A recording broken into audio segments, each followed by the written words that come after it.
Shalom saudara terkasih, saya percaya kita semua semangat menjalani tahun yang baru ini. Dalam edisi Voice of Pentecost kali ini saya ingin menjelaskan mengapa Pentakosta ketiga memiliki dimensi yang jauh lebih besar dari peristiwa Azusa Street. Memang ini akan berbicara sedikit sejarah, tapi jangan alergi dulu saudara, karena ini penting sekali. Karena sudah lebih dari 1 abad, maka saksi mata yang menyaksikan langsung betapa dahsyatnya pencurahan Roh Kudus yang terjadi di Azusa Street sudah meninggal. Dan kita hanya dapat mengetahuinya dalam catatan-catatan peristiwa serta bukti sejarah pada waktu itu. Salah satunya yang ditulis dalam buku 100 peristiwa penting dalam sejarah kekristenan. Tercatat bahwa harian Los Angeles Times hari Rabu tanggal 19 April 1906 memberitakan sebuah pertemuan diadakan di sebuah pondok yang hampir rubuh di Azusa Street. Dan para pengikut doktrin-doktrin yang mengerikan ini mempraktekkan upacara-upacara paling fanatik, mengkhotbahkan teori-teori liar, dan memaksakan mereka sendiri dalam keadaan kegembiraan yang tidak waras dengan semangat mereka sendiri. Nah saudara, publisitas negatif semacam ini malah sesungguhnya membantu mengumpulkan massa. William Seymour tiba di Los Angeles di bulan Februari tahun 1906. Dan dia mulai berkhotbah serta membangun pelayanannya di Azusa Street. Penantian akan pencurahan Roh Kudus terjawab. Dan pada bulan April, dalam sebuah ibadah, Roh Kudus tercurah dan orang mulai berkata-kata dengan bahasa yang baru. Sebenarnya, pernah ada beberapa orang berbahasa lidah yang muncul dengan tiba-tiba di negara itu dan di Eropa pada tahun-tahun silam. Tetapi Azusa Street merupakan ledakan terbesar. Gerakan yang diawali oleh William Seymour ini kemudian melanda dunia, melampaui etnis, suku, ras, dan dikenal dengan gerakan atau aliran Pentakosta. Inilah yang kita beri istilah sebagai Pentakosta kedua. Setiap hari Minggu kita memperkatakan bersama-sama. Pentakosta ketiga adalah pencurahan Roh Kudus yang dahsyat di zaman now, melebihi yang terjadi di Azusa Street. Pernyataan ini bukanlah sekedar pernyataan iman semata, apalagi klaim sepihak dari gembala sidang atau gembala pembina. Pernyataan ini terkait dengan 2 aspek. Yang pertama, aspek historis. Pada tahun 1909, William Seymour pernah tercatat bernubuat, dalam 100 tahun yang akan datang, akan ada kebangunan rohani lain seperti yang terjadi di Azusa, dan kemuliaan Shekinah akan kembali. Dan kegerakan Allah tersebut akan lebih besar dan lebih luas dari yang terjadi di Azusa. Tidak hanya terjadi di satu tempat atau kepada beberapa orang saja, melainkan akan menjangkau seluruh dunia. Dan kegerakan itu tidak akan berakhir, bahkan sampai kedatangan Tuhan. Amin. Haleluya.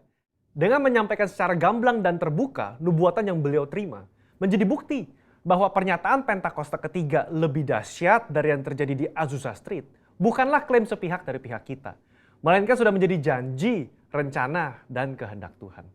Dalam nubuatan tersebut dinyatakan 3 hal yang membuat Pentakosta ketiga lebih dahsyat dari kegerakan Azusa Street, yaitu dari sisi kuantitas, tidak hanya terjadi di satu tempat atau kepada beberapa orang saja, melainkan di banyak tempat dan kepada banyak orang. Sisi jangkauan, bukan hanya kepada satu kota atau satu negara saja, tetapi ke berbagai negara di berbagai benua di bumi ini. Yang ketiga, sisi rentang waktu. Fokusnya bukan hanya terjadi 1 tahun atau 3 tahun, melainkan tidak berhenti sampai Tuhan Yesus datang kembali. Aspek yang kedua, yaitu aspek teologis atau biblikal. Alkitab kita menyebutkan istilah hujan awal atau yoreh terkait musim menanam dan hujan akhir, malkos, yang terkait dengan musim menuai, sebagaimana yang kita temukan dalam ayat-ayat berikut ini. Berdasarkan prinsip hujan awal dan hujan akhir, dapat kita pahami bahwa hujan awal pencurahan Roh Kudus mengawali kelahiran gereja. Dan hujan akhir pencurahan Roh Kudus mengawali penuaian jiwa terbesar dan terakhir sebelum kedatangan Tuhan Yesus yang kedua kali. Hujan akhir pencurahan Roh Kudus jauh lebih dahsyat daripada hujan awal. Karena penuaian jiwa-jiwa yang terjadi jauh lebih besar. Bradley Truman Knoll dalam bukunya berkata, konsep hujan akhir memberikan struktur kepada kisah kegerakan Pentakosta kita bahwa akan datang pencurahan Roh Kudus yang dahsyat sebelum kedatangan Tuhan Yesus kali yang kedua.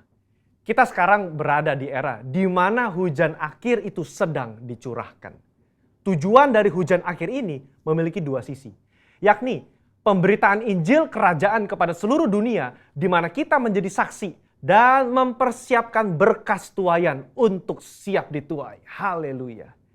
Jika kita memperhatikan aspek historis dan aspek teologis di atas, kita memiliki dasar untuk mengatakan bahwa gerakan Pentakosta ketiga terjadi dalam dimensi yang jauh lebih besar dari Azusa Street. Ini merupakan sebuah hak istimewa bagi kita semua yang hidup di generasi ini. Jadi, jangan sampai ketinggalan. Jadilah utusan Pentakosta ketiga, the messenger of the third Pentecost, dimanapun saudara berada. Untuk penjelasan lebih lengkapnya dari tim teologi kami, jangan lupa buka link yang ada di atas atau scan QR Code yang tersedia. Tuhan Yesus memberkati.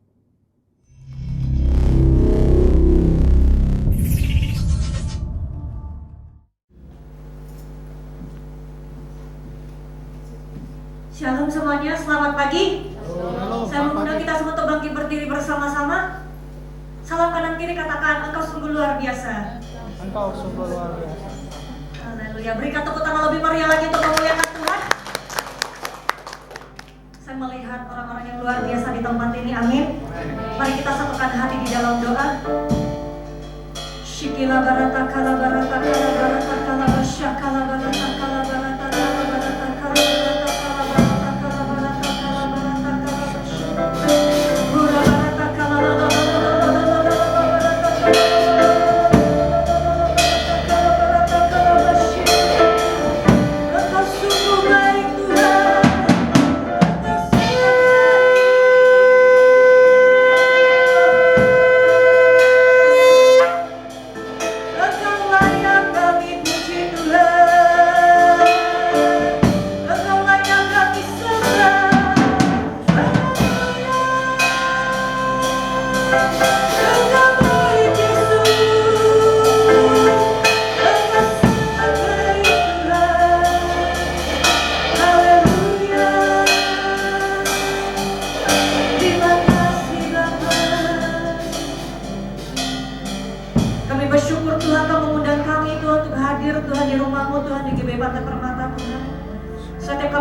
Karena kami rindu untuk berjumpa lebih lagi Tuhan bersama dengan Engkau Tuhan di tempat ini ya Bapa. Kami percaya Engkau akan segarkan kami Tuhan di dalam hadirat-Mu Tuhan. Engkau akan memuaskan kami ya Bapa. Dan kami percaya yang sakit Tuhan akan sembuhkan oleh biudara Yesus. Yang berat Tuhan akan lepaskan. Tuhan akan memberikan jalan keluar bagi setiap kami. Tuhan akan memberikan Tuhan kemenangan-kemenangan yang baru Tuhan di dalam kehidupan kami di dalam nama Tuhan Yesus Kristus. Terima kasih Kau memberikan kami hati yang setia Tuhan. Kau memberikan kami Tuhan rasa takut dan gentar akan Tuhan. Kami mau belajar Tuhan untuk menghormati Engkau, mengagungkan Engkau ya Bapa di tempat ini ya Bapa. Bila setiap kami yang hadir Tuhan di tempat ini ya Bapa, tidak ada satupun Tuhan yang Kau lewatkan ya Bapa. Tapi kami pulang Tuhan dari tempat ini ada berkat yang baru yang Kau berikan Tuhan bagi setiap kami ya Bapa. Terima kasih ya Bapa buat kebaikan-Mu dan kemurahan-Mu Tuhan. Sertai Tuhan di dalam ibadah kami ya Bapa. Sehingga dari awal pertengahan sampai akhir semuanya akan berjalan dengan baik dan lancar. Hanya di dalam nama Tuhan Yesus Kristus kami mengucap syukur dan berdoa, kita sama-sama katakan amin. Haleluya.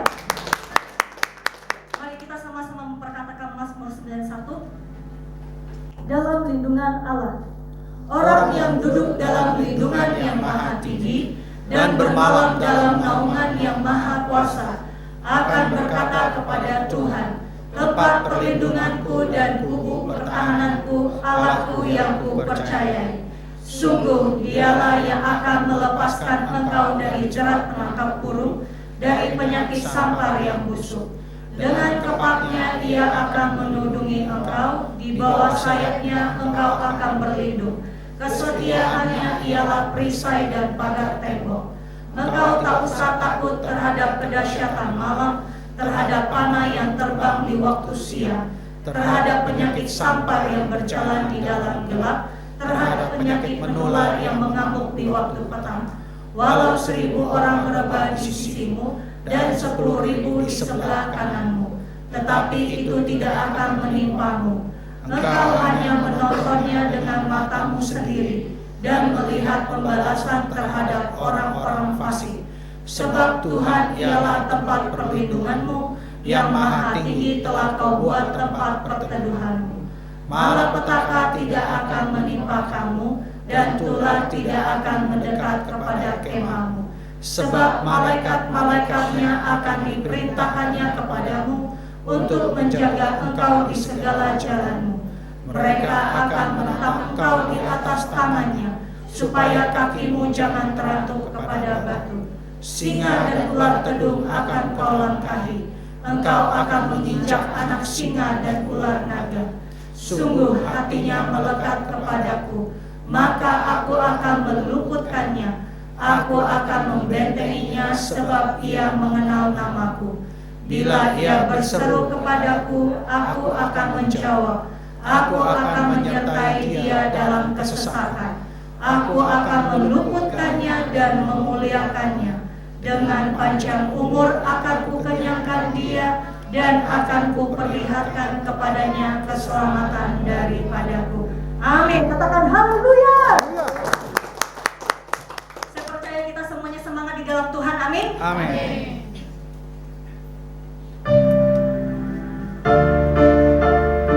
Saya percaya pagi hari ini kita akan terima janji Allah bagi setiap kita.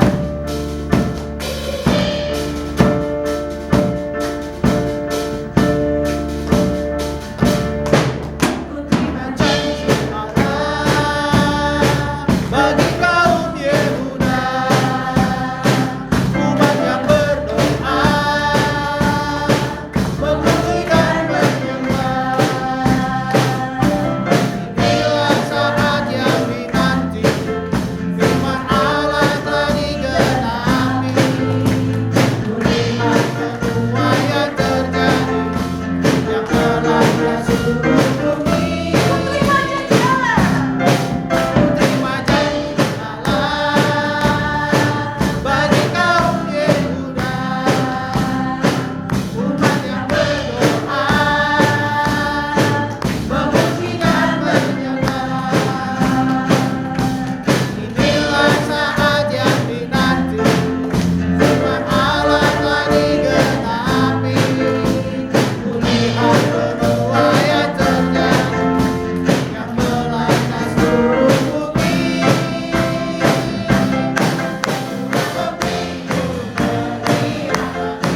Dan sukacita berlimpah, yang baru curahkan. Haleluya, ku bersorak, menggembira dan sukacita berlimpah, minyak yang baru curahkan. Haleluya, ku bersorak. Ayo mari kita sama-sama tepuk tangan.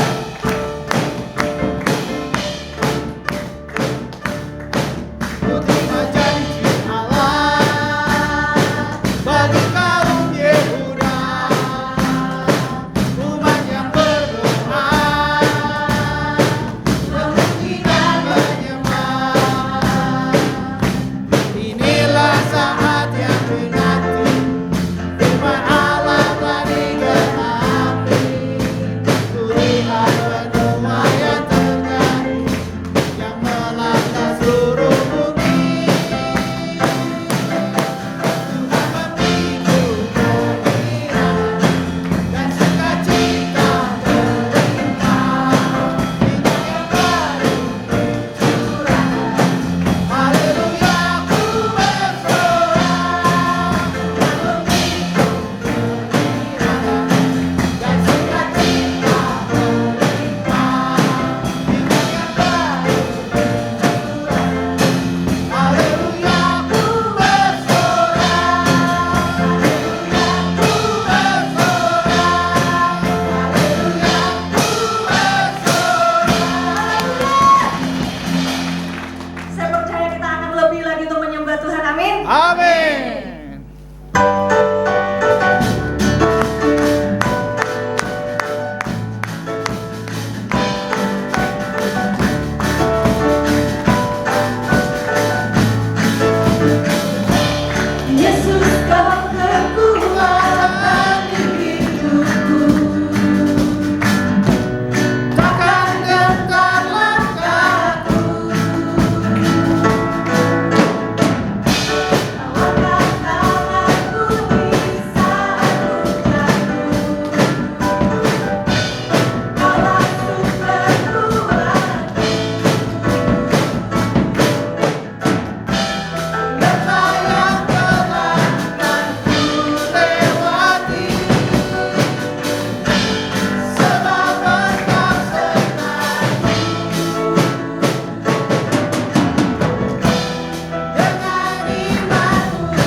Pentakosta ketiga adalah pencurahan Roh Kudus. yang dahsyat di zaman now melebihi yang terjadi di Asusastri. 2. Pentakosta ketiga akan mengakibatkan penuaian jiwa yang terbesar dan terakhir sebelum Tuhan Yesus datang kembali. 3. Pentakosta ketiga akan membangkitkan generasi Yeremia, yaitu anak-anak muda yang dipenuhi Roh Kudus, cinta mati-matian kepada Tuhan Yesus, tidak kompromi terhadap dosa, dan akan bergerak untuk memenangkan jiwa. 4.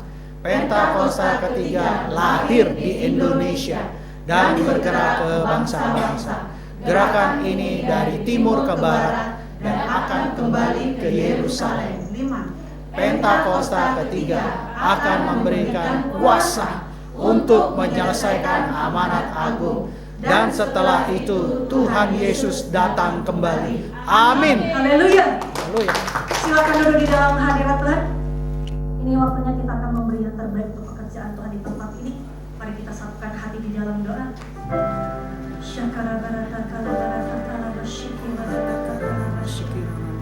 Terima kasih Tuhan, Kau memberikan kami kesempatan untuk menabur pekerjaan Tuhan di tempat ini.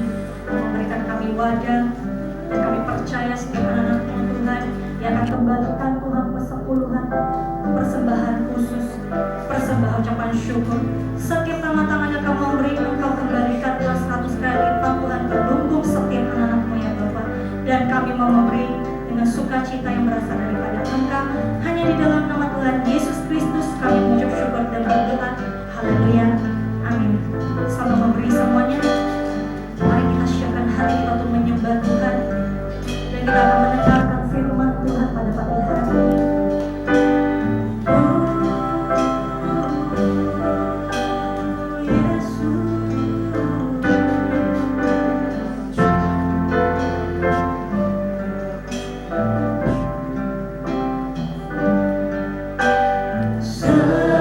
Semusim berlalu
Tidak ada yang tidak mungkin bagi Tuhan. Ya.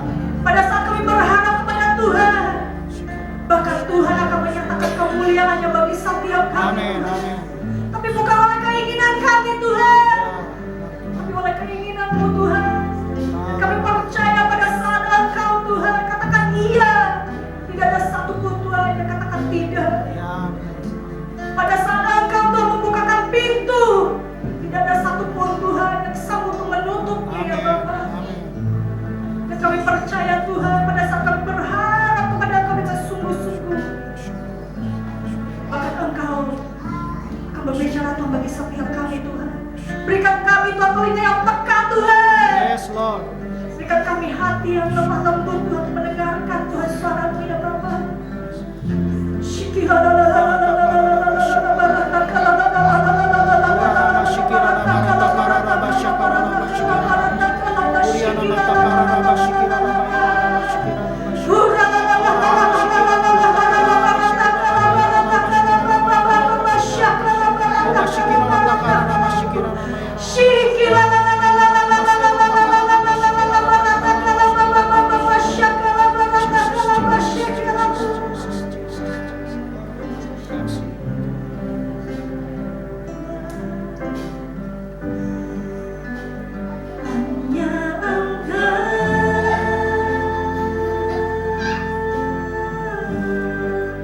Pribadi yang mengenal hatiku, Tiada yang tersembunyi bagimu, seluruh isi hatiku Kau tahu, dan bawaku untuk lebih dekat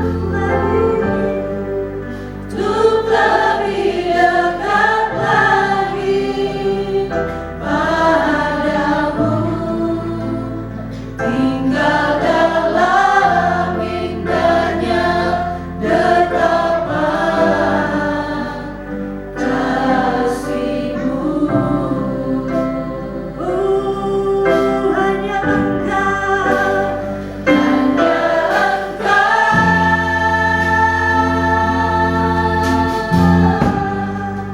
Pribadi yang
Kuriana masyikira bayara la masyikira masyik. Di mata kara la masyikira bayara la masyikira masyik. Ora la masyikira bayara la masyikira bayara la masyikira.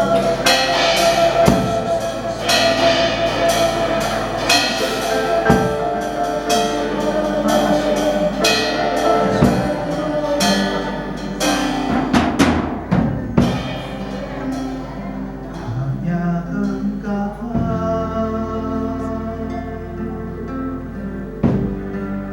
pribadi yang mengenal hatiku, tiada yang tersembunyi bagimu, seluruh isi hatiku kau tahu dan bawaku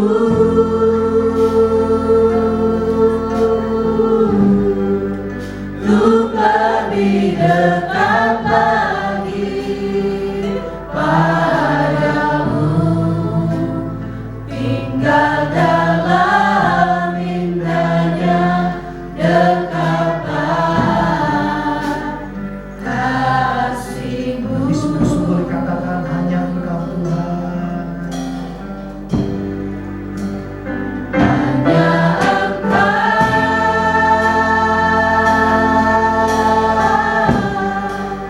pribadi yang mengenal hatiku, tiada yang tersembunyi bagimu, seluruh isi hatiku kau tahu dan bawaku Bawa kami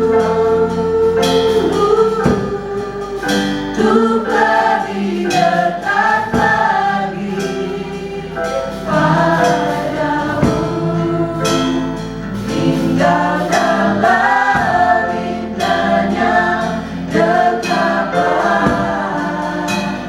kasih-Mu. dari dalam. Tinggal dalam indahnya dekatlah kasih-Mu. Kami mau tinggal di dalam. Tinggal dalam indahnya dekatlah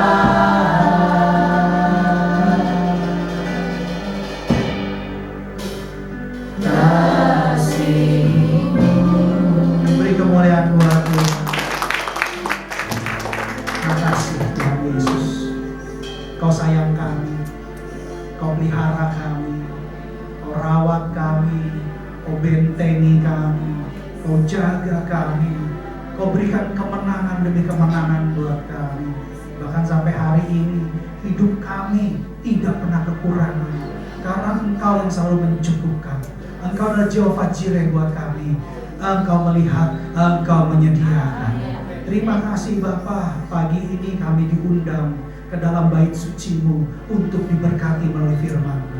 Urapi hamba-Mu, urapi kami semuanya Roh Kudus, sehingga tidak ada yang pulang dengan tangan kosong, tidak ada pulang dengan tangan hampa, tapi semua pulang membawa berkat sorga di dalam nama Tuhan Yesus. Semuanya akan menjadi kuat, berkemenangan, berkelimpahan dalam segala kebaikan, berhasil, beruntung, menjadi saluran berkat yang hidup dalam nama Tuhan Yesus.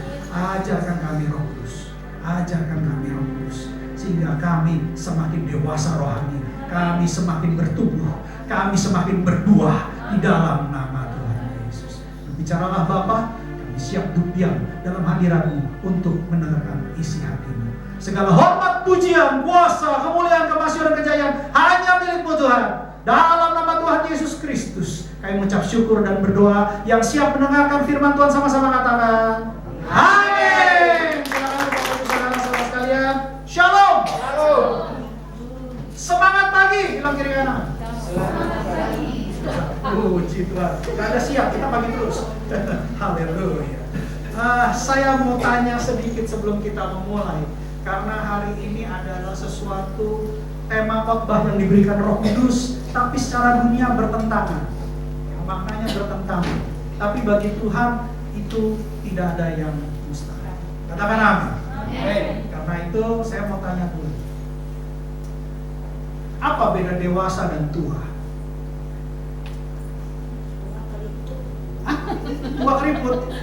Kalau dewasa berkisut. Tua keriput kalau dewasa? Tua itu umur. Apalagi? Sikap, pikiran. Dewasa itu secara fashion, bukan ya? Dewasa secara Jasmani rohani. karakter, tingkah laku, perkataan, masih banyak lah. Pengambil keputusan, waktu mengambil keputusan ada kedewasaan. Tua itu pasti, dewasa itu pilihan. Benar ya? Hanya kita dengar seperti itu. Tapi saya percaya bahwa seorang yang dewasa tidak bisa dilihat dari umur. Seorang yang dewasa tidak bisa ditentukan oleh umur. Kenyataannya banyak orang-orang yang sudah berumur tapi belum dewasa. Tapi banyak anak-anak sekarang yang masih remaja tapi sudah dewasa. Orang bilang matang sebelum di pohon. Artinya matang duluan. Jadi ada hal-hal yang memang kita harus mengerti tentang perbedaan dewasa dan tua. Kita semua mempelai Kristus, katakan amin. Amin. Yesus sudah mau datang, katakan amin. Amin. Kita nggak tahu waktunya, tapi kita tahu tanda-tandanya. Bahkan anak-anak Tuhan selalu diberitahukan masa yang akan datang oleh Tuhan, oleh Roh Kudus. Sehingga kita tahu kita melangkah kemana. Nah cuma sekarang berbicara pernikahan, jadi menikah itu berbicara menikah dengan orang yang sudah dewasa atau orang yang sudah tua. Jadi kalau begitu, kalau tadi kita sepakat generasi Yeremia ada yang sudah dewasa, bahkan anak-anak yang sudah dewasa, apakah kita bisa menikah dengan anak-anak? Karena dia sudah dewasa.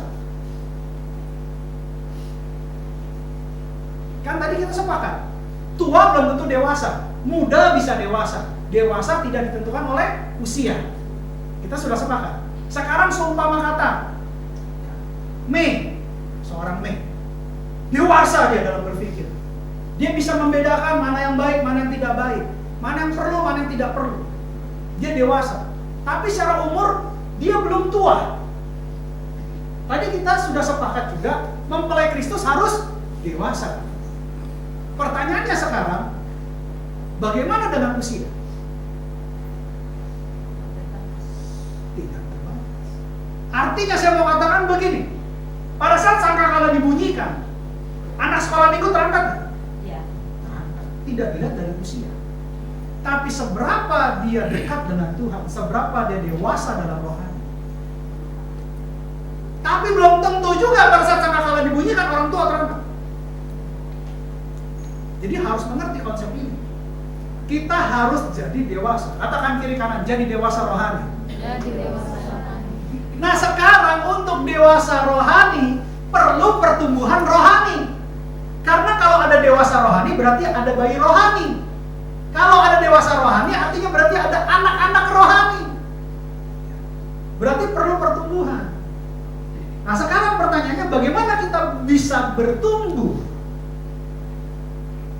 kalau tidak diberikan vitamin, tidak diberikan makanan yang cukup? Kalau kita belajar dari fisik, seorang bayi bisa bertumbuh karena tentunya dikasih makanan gizi yang cukup, sehingga akhirnya dia bertumbuh dan tulang-tulangnya kuat, otot-ototnya kuat.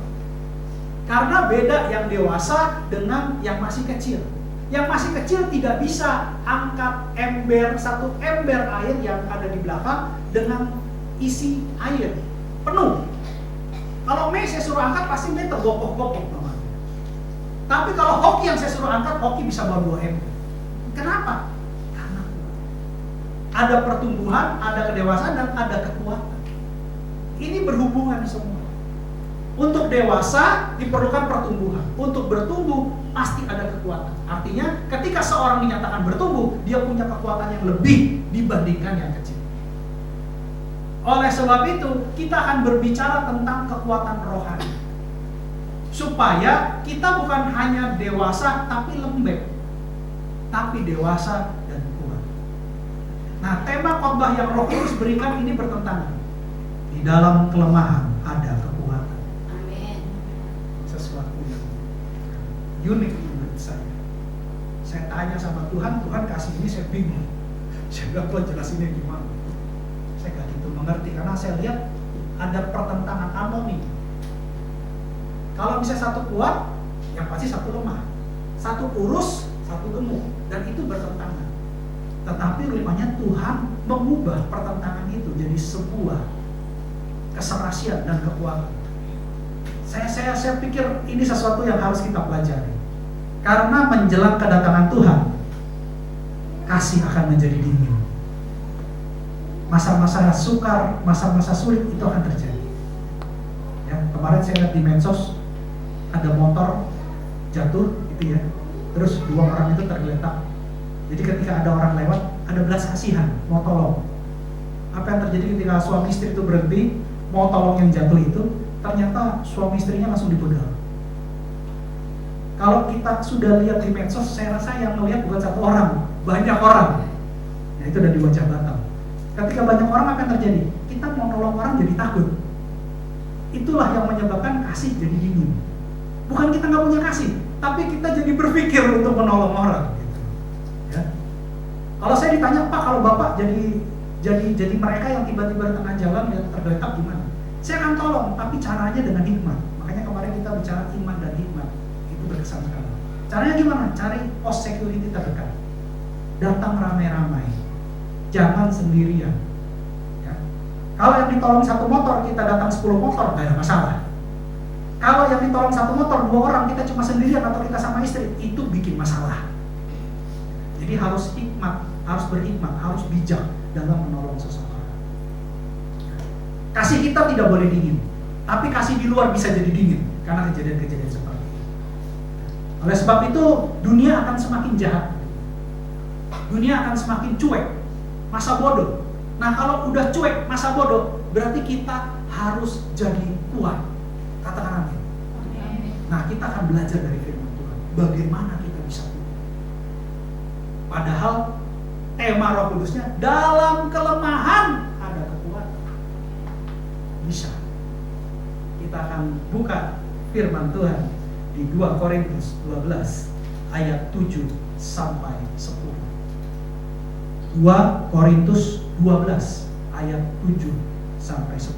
Kita akan kupas pembelajaran Paulus, muridnya Gamaliel, dan Paulus adalah penulis kitab terbanyak di Alkitab. Pendidikannya tinggi, pewahyuannya tersembunyi, jadi kita butuh kerendahan hati untuk menggali harta benda surga. Saya berdoa, kita pulang semua kita mengerti. Amin. Demikianlah firman Tuhan 2 Korintus 12 ayat 7. Dan supaya aku jangan meninggikan diri karena pernyataan-pernyataan yang luar biasa itu, maka aku diberi suatu duri di dalam dagingku, yaitu seorang utusan iblis untuk menggocok aku, supaya aku jangan meninggikan diri.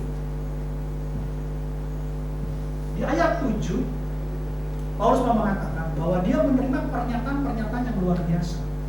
Pernyataan yang mana? Paulus adalah rasul. Apa definisi rasul? Definisi rasul yang bisa menggabungkan karunia jabatan Roh Kudus yang lain. Karena ada 5 jabatan. Rasul, nabi, ya, terus gembala, pengajar, penginjil. Rasul bisa mencangkram semua, mempersatukan semua. Tapi dalam tulisan Alkitab, rasul itu adalah orang-orang yang dipilih langsung oleh Tuhan Yesus. Salah satunya adalah Paulus. Paulus ketika berjalan di Damsyik, dia tiba-tiba melihat cahaya terang, dan seketika itu juga dia buta dan mendengar suara Tuhan itu sendiri. Ada pernyataan yang luar biasa di Kisah Para Rasul 9 pada saat Paulus bertemu dengan Tuhan Yesus. Tapi dia juga mengalami pernyataan dari Tuhan secara langsung ketika dia diutus menjadi rasul atas Gentile. Apa itu Gentile? Non-Yahudi, bangsa-bangsa lain selain Yahudi. Ada di mana, Pak? Ada di Kisah Para Rasul 12. Coba saya lihat di sini. Kita buka ayatnya biar tahu bahwa pernyataan apa yang dimaksud dengan tulisan Paulus ini. Coba kita buka Kisah Para Rasul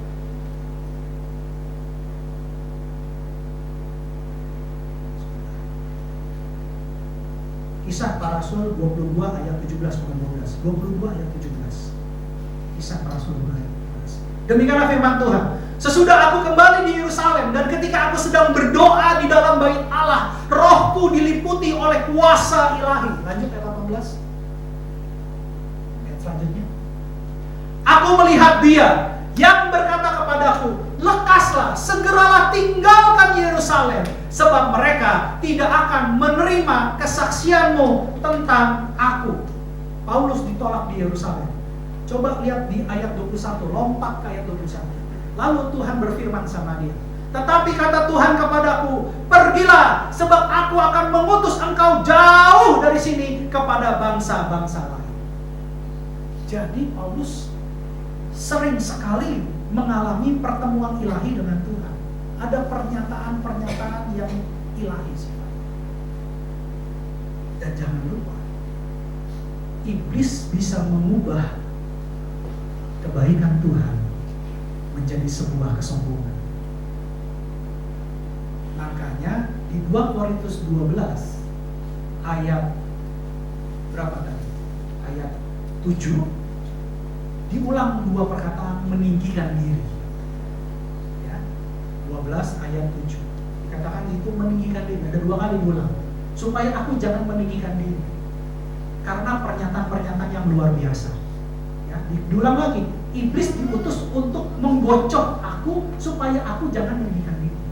Dia duri dalam daging ini yang dimaksud Paulus adalah karena Paulus sudah dinubuatkan, Paulus sudah mengalami pernyataan-pernyataan, lalu jadi sombong, jadi meninggikan diri. Tapi dia puji Tuhan, dia tidak jadi sombong. Iblis ingin memakai pernyataan itu membuat Paulus menjadi sombong.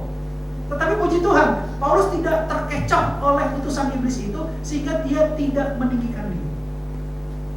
Banyak hamba Tuhan yang diurapi lalu mulai mengatasnamakan dirinya lah yang punya kuasa. Karena mungkin dia sudah mendoakan banyak orang sembuh. Mendoakan banyak orang sukses.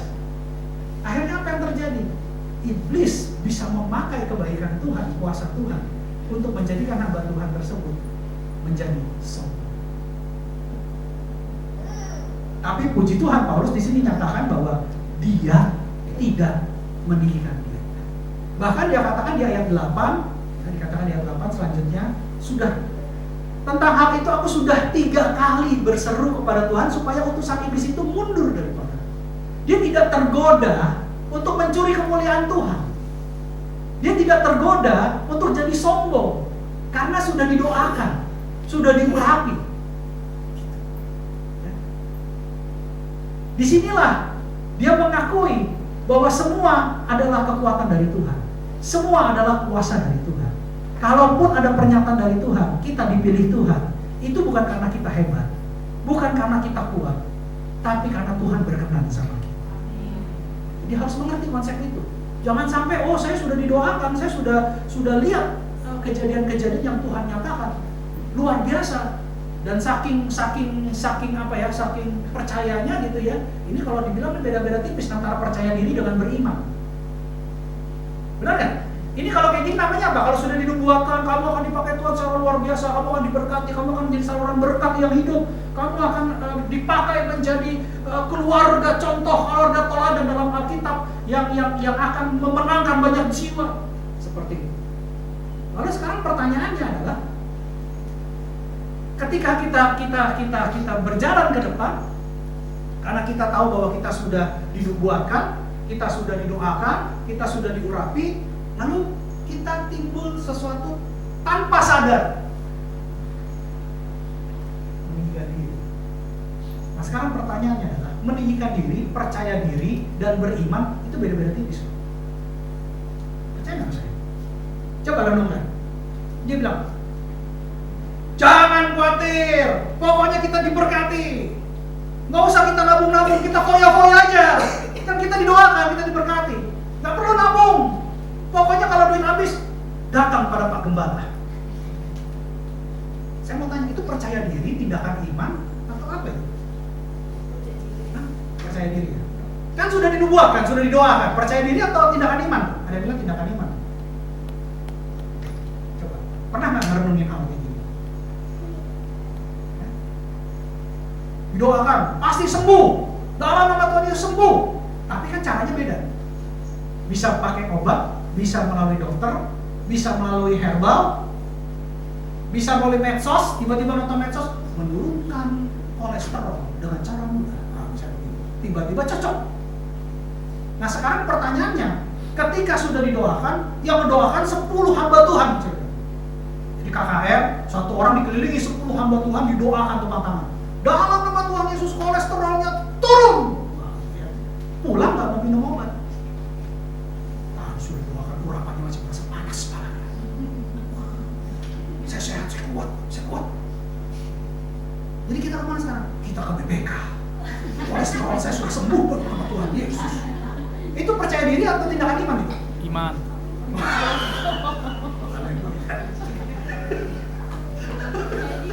Hah? Enggak, saya mau tanya. Kita berpikir, kita jangan sampai kita pulang nggak dapat sesuatu. Kita pulang nggak dapat sesuatu. Itu percaya diri atau tindakan iman? Iman. Yang bilang percaya diri angkat tangan dulu. Yang bilang percaya diri angkat tangan dulu. Siapa? Mau percaya diri? Ada satu.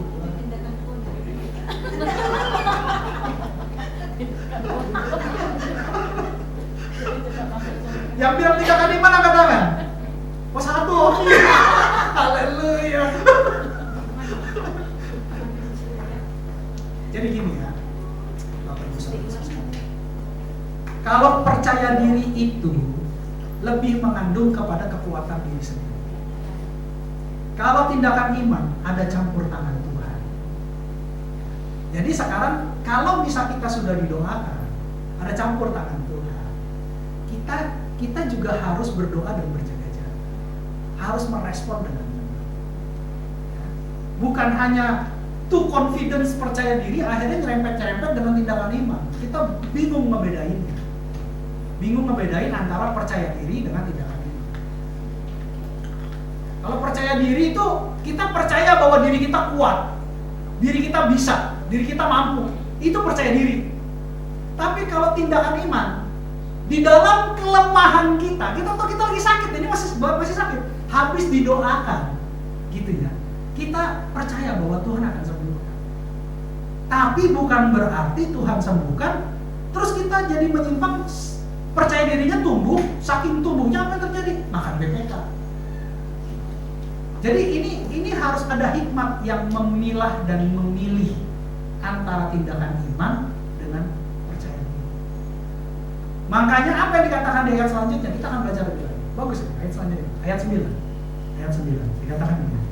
Tetapi jawab Tuhan kepadaku, cukuplah kasih karuniaku bagimu, sebab justru dalam kelemahanlah kuasaku menjadi sempurna.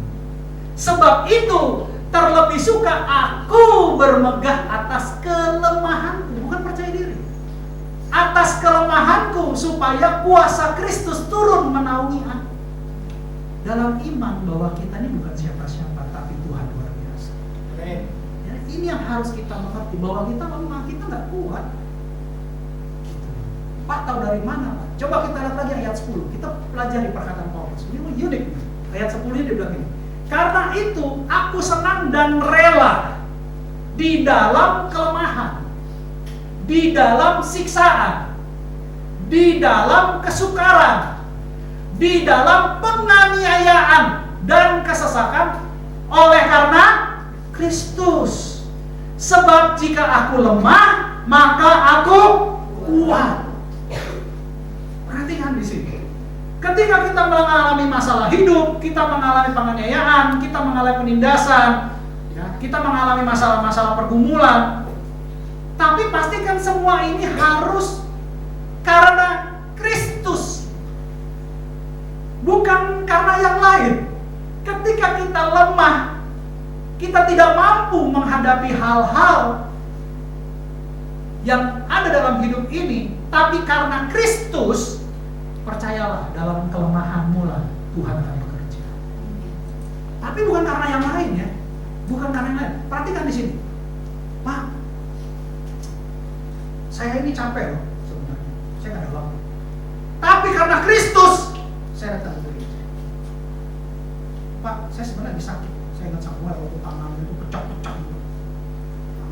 Dikasih tangan pecah-pecah. Dia pilihan dilema pada saat itu. Antara melayani, megang drum, megang stick drum dengan tangan sakit, atau tidak. Tapi dia bilang, saya paksakan Pak, saya mau melayani itu. Menderita nggak? Menderita. Karena siapa? Karena Kristus. Gitu. Tapi apa yang terjadi? Dalam kelemahan, dalam kesakitan, dalam penganiayaan, dalam pergumulan. Karena kita lemah kan? Kan kita nggak menang, kita lemah. Tapi Tuhan jadikan kita kuat. Karena kasih karunia Tuhan dalam kelemahan mulah kuasa bekerja sempurna. Caranya gimana Pak? Kok nggak masuk akal? Nggak masuk akal Pak. Kita lagi ada masalah. Kita lagi lemah, namanya lagi masalah, ketakutan, kekhawatiran melingkupi kita. Nggak tahu cara cari jalan keluarnya gimana. Logikanya di mana Pak? Dalam kelemahan kok kita bisa jadi kuat? Logikanya di mana? Sekarang saya tanya. Kalau misalkan kita punya anak, kita tugaskan suruh timba air dari sumur, isi bak mandi. Oke? Jadi dia harus timba dari sumur, di belakang ada sumur, harus isi bak mandi untuk mandi keluarga. Anak ini anak laki-laki, kita ajarkan untuk tanggung jawab. Sebagai orang tua kita ajarkan untuk tanggung jawab. Kita bilang, nah, kamu bantu ya jadi berkat buat keluarga, kamu timba air dari sumur, kamu penuhin bak mandi buat mandi keluarga. Kalau boleh saya tanya sama anak itu capek gak? Capek. Dia angkat satu-satu ember keluar. Tapi sebagai orang tua yang baik, mau kita stop atau kita dorong dia untuk tetap melakukan tugasnya? Sebenarnya anak itu bisa ngeluh kan, mah capek, udah tangannya kapalan semua, capek loh sakit. Di dalam kelemahan anak itu ada penderitaan sebenarnya. Benar? Kita bisa hapus penderitaan anak itu dengan catatan gini. Ya udah, nggak usah deh nggak usah deh angkat ember dari sumur ke bak mandi, papa aja yang lakuin. Penderitaan anak itu selesai nggak? Selesai. Nggak menderita lagi, tangannya nggak kapalan lagi, nggak ada perlu capek. Karena papanya yang ngambil alih. Tapi saya mau tanya, anak itu jadi kuat nggak?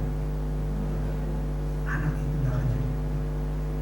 Anak itu tetap jadi anak yang lemah. Begitupun Bapa di sorga. Ketika kita mengalami masalah, terkadang Bapa di sorga membiarkan kita, bukan menghapus masalahnya, tapi menjadikan kita kuat untuk menang atas masalah. Dalam kelemahan mula kuasa Tuhan bekerja. Itu Bapa yang baik. Karena ketika Bapak menghapuskan beban itu, menghapuskan masalah itu, ya udah nah, nggak usah tarik ember bawa ke sumur, nggak usah, nanti Bapak aja yang penuhin itu. Anak itu bertumbuh tapi dia tidak kuat. Dia menjadi tua tapi dia tidak menjadi dewasa. Hilang penderitaannya, tapi otot-ototnya tidak bertumbuh. Tetapi ketika Bapa Sorgawi melatih kita untuk jadi dewasa dan kuat, dia tidak akan menghapus masalah itu, tapi dia akan berikan hikmat, penolong, jalan keluar, supaya kita jadi lebih kuat lagi atas segala masalah. Sehingga masalah bagi orang Kristen boleh bilang ini kecil. Kenapa? Kita punya Tuhan yang besar. Otot rohani saya sudah kuat. Dalam kelemahan mula kuasaku bekerja sempurna. Itu Bapa surga. Makanya Paulus bilang, saya lebih senang dan rela dalam kelemahan, dalam siksaan, dalam kesukaran, dalam penganiayaan, dalam kesesakan, oleh karena Kristus. Ketika kita ada masalah, jangan lari dari Tuhan. Ketika kita ada masalah, kita punya Bapa Sorgawi yang punya alam semesta. Kita adalah anak yang termaterai oleh darah Yesus.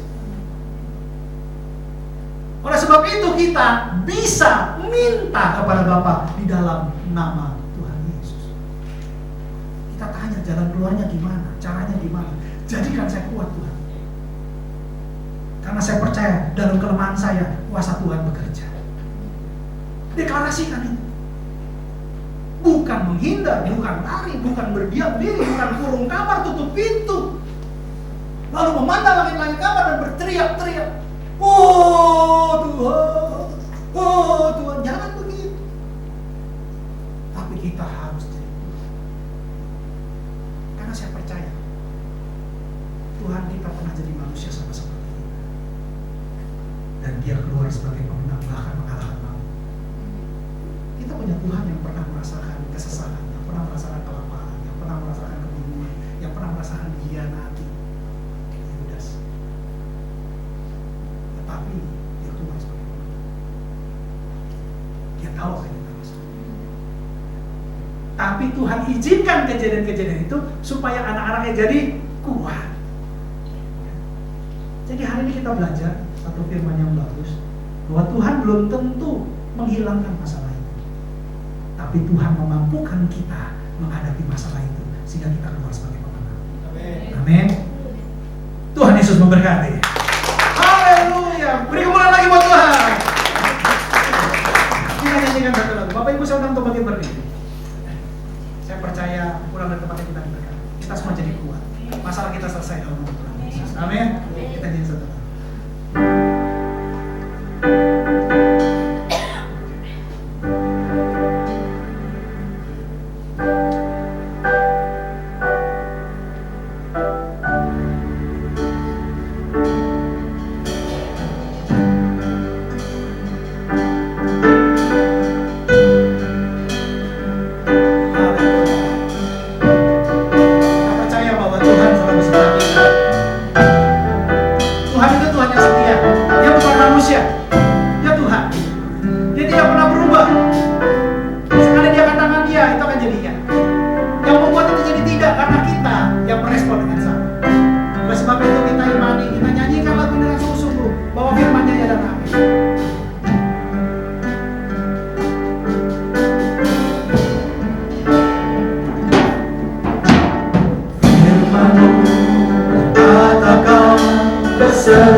Ku akan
akan terbang tinggi di tengah badai hidup. Ku tak menyerah, Kau kekuatan dan perlindungan bagiku, pertolonganku di tempat maha tinggi. Ku mengangkat tanganku, aku berserah. Kau ku nantikan, Kau yang ku sembah, Yesusku, Rajaku. Masing-masing tundukkan kepala, mulai berdoa kepada Tuhan. Apa yang kita butuhkan, apa yang kita perlukan, apa yang kita gumulkan, biarlah kita lemah di hadapan Tuhan. Karena Rasul Paulus bilang, aku lebih suka bermegah atas kelemahan. Karena di dalam kelemahan itulah kuasa Tuhan bekerja sempurna. Minta tolong sama Tuhan. Kita adalah anak Tuhan. Kita dipilih Tuhan. Kita disayang Tuhan. Kita diberkati Tuhan. Oleh sebab itu, doa masing-masing. Masing-masing jangan kiri kanan. Masing-masing doa. Minta sama Tuhan. Minta sama Tuhan kekuatan. Minta sama Tuhan hikmat. Minta sama Tuhan penolong. Minta sama Tuhan jalan keluar. Minta sama Tuhan kemenangan di dalam nama Tuhan Yesus. Masalah boleh tidak hilang, tapi kita akan jadi pribadi yang kuat. Kita akan jadi pribadi yang keluar sebagai pemenang. Sehingga ketika ada masalah, kita tidak takut lagi, tapi kita berbahagia karena ada kekuatan dari Tuhan yang melatih kita menjadi dewasa dengan otot-otot rohani yang kuat, sehingga kita nantinya siap untuk bertemu dengan Yesus. Orang takara masih kira dengarkan doa mereka Tuhan. Hamba-Mu tidak tahu apa yang mereka butuhkan, tapi Engkau Tuhan yang melihat hati. Kiranya jawab Tuhan. Jawab Tuhan. Kami terlalu percaya Engkau ada di tengah-tengah kami. Jawab mereka, kuatkan, bahkan berikan jalan keluar, berikan hikmat baru Tuhan, sehingga semuanya keluar sebagai pemenang dalam nama Tuhan Yesus.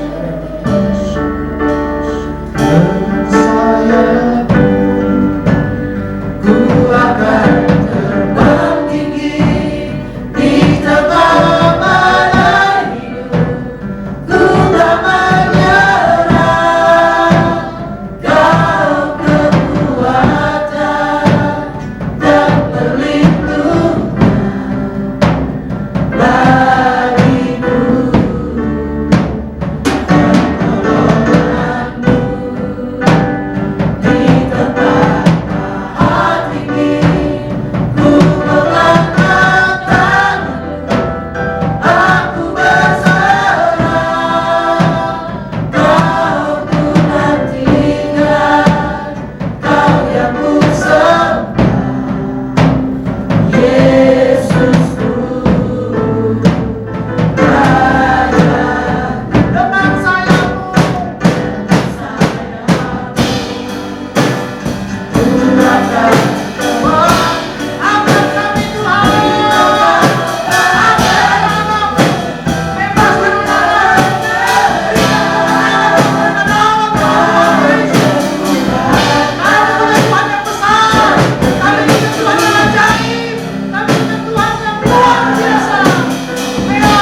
untuk perjalanan hidup kami.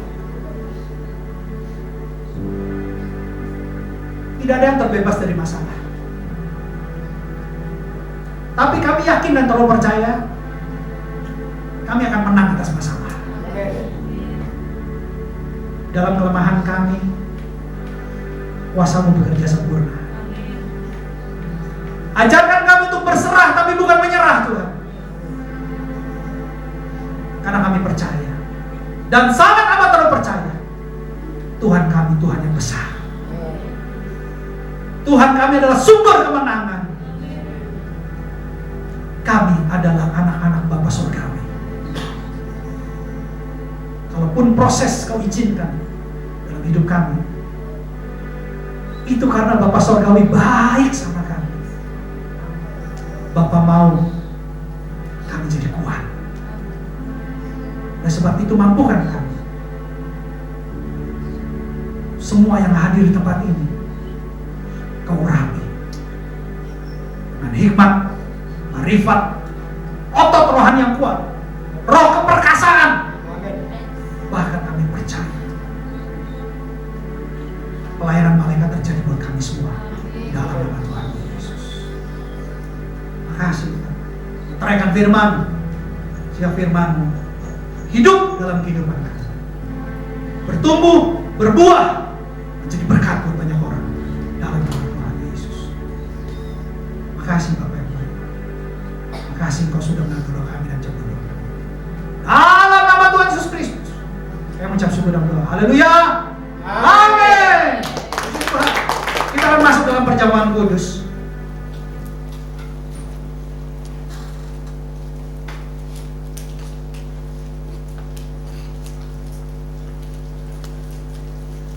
Firman Tuhan berkata bahwa sebab setiap kali kamu makan roti dan minum cawan ini, kamu memberitakan kematian Tuhan sampai Ia datang. Perjamuan kudus untuk orang percaya dan anak-anak usia 12 tahun. Perjamuan kudus adalah perjamuan dengan Tuhan Yesus sendiri. Melalui karyanya di salib, Dia mati untuk kita. Tanpa kematiannya kita adalah orang berdosa. Upah dosa adalah maut.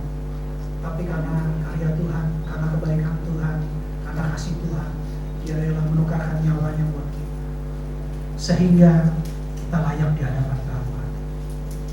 Dosa-dosa kita sudah ditebus, dan bahkan Dia tuntun kita dalam kebenaran. Dia adalah satu-satunya jalan kebenaran dan hidup. Bersyukur kita punya Tuhan Yesus yang baik. Tapi ada firman Tuhan berkata sebelum kita masuk dalam perjamuan kudus. Firman Tuhan bilang begini. Jadi barang siapa dengan cara yang tidak layak makan roti atau minum cawan Tuhan, ia berdosa terhadap tubuh dan darah Tuhan. Karena itu hendaklah tiap-tiap orang menguji dirinya sendiri, dan baru sesudah itu ia makan roti dan minum dari cawan itu. Kalau Roh Kudus ingatkan dalam hati kita, ada hal-hal yang belum beres, kebencian, kemarahan, dosa terselubung, minta ampun sama Tuhan. Minta ampun sama Tuhan.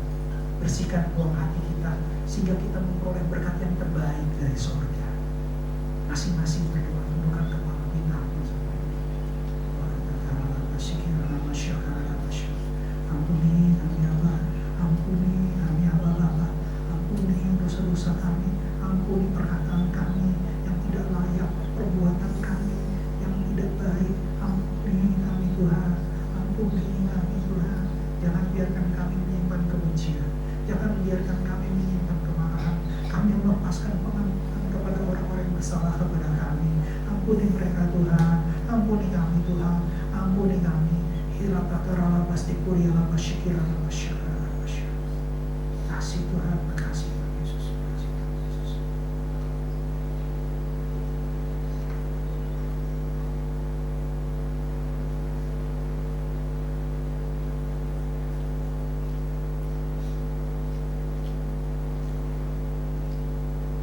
Sebab apa yang telah kuteruskan kepadamu telah aku terima dari Tuhan, yaitu bahwa Tuhan Yesus pada malam waktu Ia diserahkan mengambil roti, angkat roti di atas kepala saudara tinggi-tinggi, dan sesudah itu Ia mengucap syukur atasnya. Ia memecah-mecahkannya dan berkata, inilah tubuhku yang diserahkan bagi kamu. Perbuatlah ini menjadi peringatan akan aku. Saudara-saudara yang terkasih dalam Kristus Yesus, bukankah roti yang kita pecah-pecahkan adalah persekutuan dengan tubuh Kristus? Makanlah dalam nama Tuhan Yesus.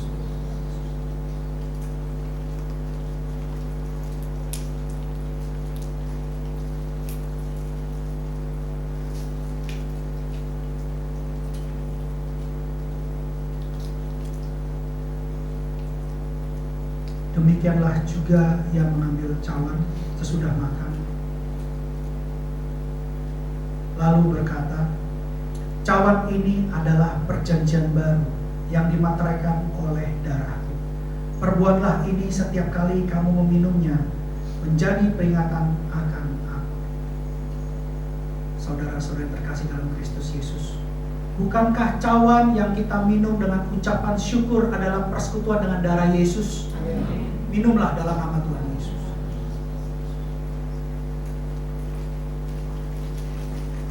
Jangan ada yang diam. Mari kita mengucap syukur. Terima kasih Tuhan, kami bersyukur kepada Tuhan Yesus. Terima kasih Yesus. Terima kasih buat kasih-Mu Tuhan.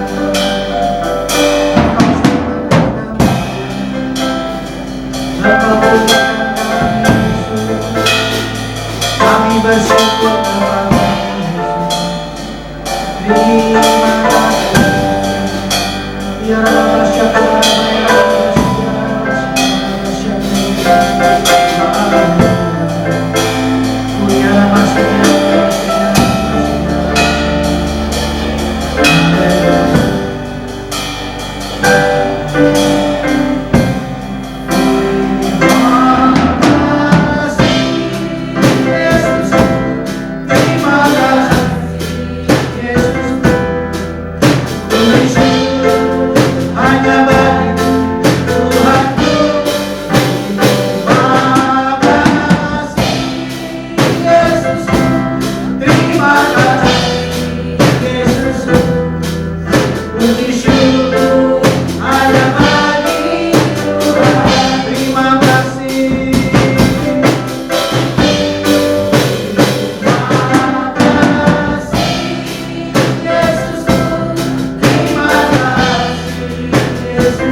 kekasih Kristus, pulanglah dan terimalah tubuh yang sehat, jiwa yang kuat, roh yang menyala-nyala, berkat kelimpahan, berkat kesembuhan, berkat Abraham, Ishak dan Yakub, bahkan kasih karunia yang berlimpah-limpah dari Allah Bapa kita di surga, dan shalom Tuhan kita Yesus Kristus dan persekutuan yang manis bersama dengan Roh Kudus mulai hari ini sampai Tuhan Yesus menjemput kita semua di awan-awan yang permai.